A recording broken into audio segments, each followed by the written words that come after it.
Hello friends, welcome to my YouTube channel study with Ajay STSST। Friends, इस video में हम आप सभी को फ्यूचर कंटिन्यूअस टेंस के बारे में बताऊंगी, यानी हम कैसे जानेंगे कि यह वाक्य फ्यूचर कंटिन्यूअस टेंस का है। तो चलिए हम देखते हैं। इससे पहले अगर आप हमारे चैनल पर नए हैं तो प्लीज़ हमारे चैनल को सब्सक्राइब जरूर कर लीजिएगा, ताकि इसी तरह के वीडियो सबसे पहले आप तक पहुँच सके। तो चलिए हम देखते हैं इस टेंस की पहचान, यानी हम कैसे जानेंगे कि यह वाक्य फ्यूचर कंटिन्यूअस टेंस का है। तो इसकी पहचान है, इस काल के वाक्यों की क्रियाओं के अंत में रहा होगा, रही होगी और रहे होंगे आदि शब्द आते हैं।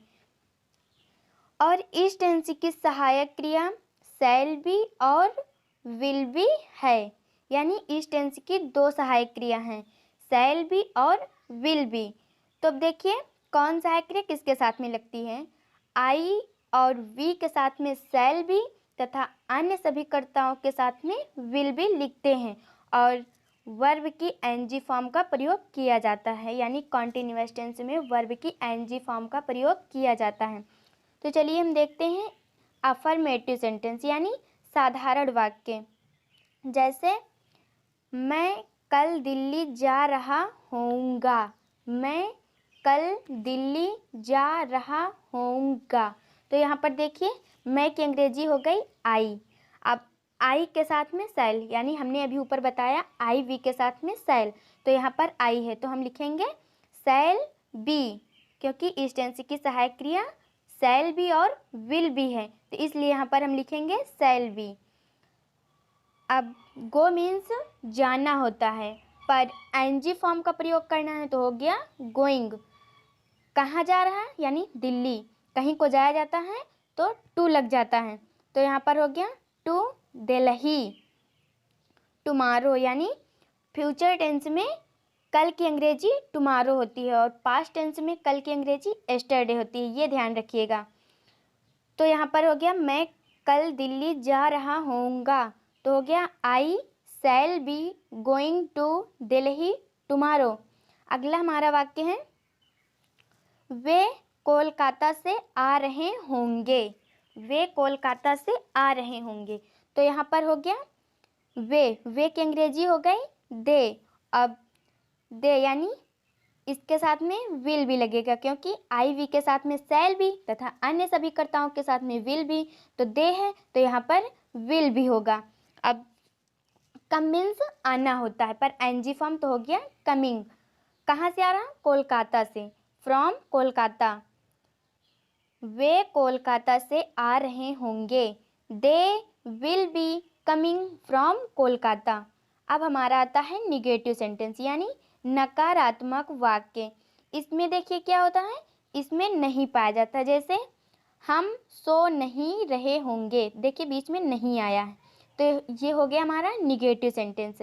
अब देखिए हम इसको कैसे बनाते हैं। यहाँ पर देखिए हम की अंग्रेजी हो गई वी, आई वी के साथ में शैल बी, तो यहाँ पर वी है तो हम लिखेंगे शैल बी। लेकिन हम शैल बी तुरंत नहीं लिखेंगे, क्योंकि पहले हम शैल लिखेंगे, नहीं है तो नॉट लिखेंगे, फिर बी लिखेंगे, यानी वी शैल नॉट बी सो रहे होंगे।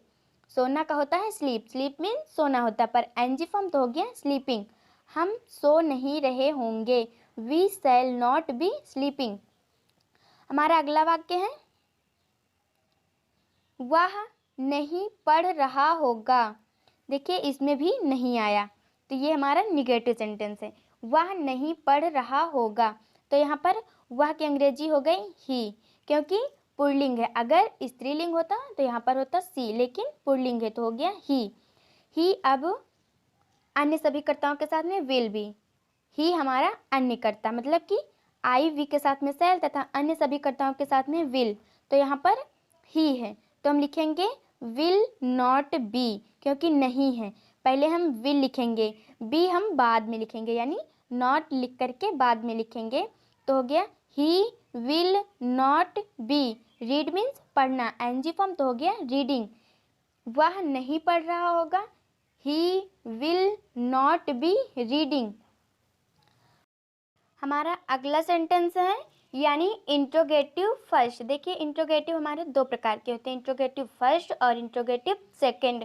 फर्स्ट में देखिए क्या होता है, फर्स्ट में जो क्वेश्चन वर्ड होता है यानी प्रश्नवाचक शब्द, वो हमारा वाक्य के सबसे पहले आता है। जैसे क्या हम हॉकी खेल रहे होंगे, क्या हम हॉकी खेल रहे होंगे। तो यहाँ पर देखिए हमें क्या की अंग्रेजी सबसे पहले नहीं लिखनी है, बल्कि उस टेंस की सहायक क्रिया सब्जेक्ट के अनुसार सबसे पहले लिखनी है। तो इस टेंस की सहायक क्रिया शैल भी और विल भी है। तो हमारा इसमें सब्जेक्ट जो है हम की अंग्रेजी हो गई वी। अब आई वी के साथ में शैल भी तथा अन्य सभी कर्ताओं के साथ में विल भी। तो यहाँ पर हम की अंग्रेजी वी है, तो वी के साथ में शैल भी लिखेंगे। तो हम सबसे पहले शैल लिखेंगे, बी सब्जेक्ट के बाद में लिखेंगे। तो हो गया शैल। अब सब्जेक्ट है हमारा हम की अंग्रेजी हो गई वी। अब हम बी लिखेंगे, यानी सबसे पहले शैल, फिर सब्जेक्ट, फिर बी। अब प्ले मीन्स खेलना होता है, पर एनजी फॉर्म, तो हो गया प्लेइंग द हॉकी। क्या हम हॉकी खेल रहे होंगे, shall we be playing the hockey. अगला वाक्य है हमारा, क्या तुम नहीं जा रहे होगे, क्या तुम नहीं जा रहे होगे। तो यहाँ पर हमें सब्जेक्ट के अनुसार सहायक क्रिया सबसे पहले लिखनी है। तो सब्जेक्ट है हमारा तुम यानी यू के साथ में हम विल लिखेंगे। तो सबसे पहले हम विल लिखेंगे।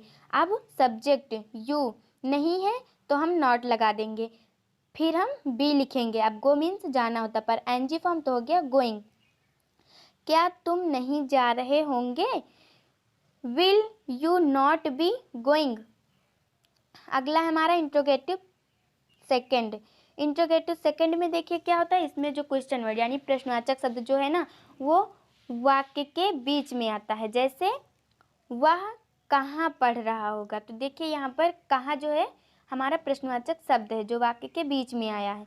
अब इसकी अंग्रेजी हमें सबसे पहले लिखनी है। तो कहाँ की अंग्रेजी हो गई वेयर। अब हेल्पिंग वर्ब यानी सहायक क्रिया, सहायक क्रिया विल बी है। पहले हम विल लिखेंगे, फिर सब्जेक्ट वह ही लिखेंगे, फिर हम बी लिखेंगे। अब रीड मीन्स पढ़ना होता है, एनजी फॉर्म, तो हो गया रीडिंग। वह कहाँ पढ़ रहा होगा, where will he be reading. अगला वाक्य है हमारा, अध्यापक जी क्यों हंस रहे होंगे। तो यहाँ पर क्यों की अंग्रेजी हमें सबसे पहले लिखनी है, सबसे पहले लिखनी है, यानी व्हाई, व्हाई मीन्स क्यों होता है। तो यहाँ पर हमने व्हाई लिखा। अब हेल्पिंग वर्ब यानी सहायक क्रिया सब्जेक्ट के अनुसार, सब्जेक्ट है हमारा अध्यापक जी यानी द टीचर, इसके साथ में हमें विल लिखना है। तो विल द टीचर, अब हमें बी लिखना है। लाफ मीन्स हंसना होता है, पर एनजी फॉर्म, तो हो गया लाफिंग। अध्यापक जी क्यों हंस रहे होंगे, why will the teacher B laughing. I hope दोस्तों कि आप लोगों को फ्यूचर कॉन्टिन्यूअस टेंस अच्छी तरह से समझ में आ गया होगा। तो इसे अपने दोस्तों में अधिक से अधिक शेयर करिएगा और वीडियो को लाइक ज़रूर करिएगा।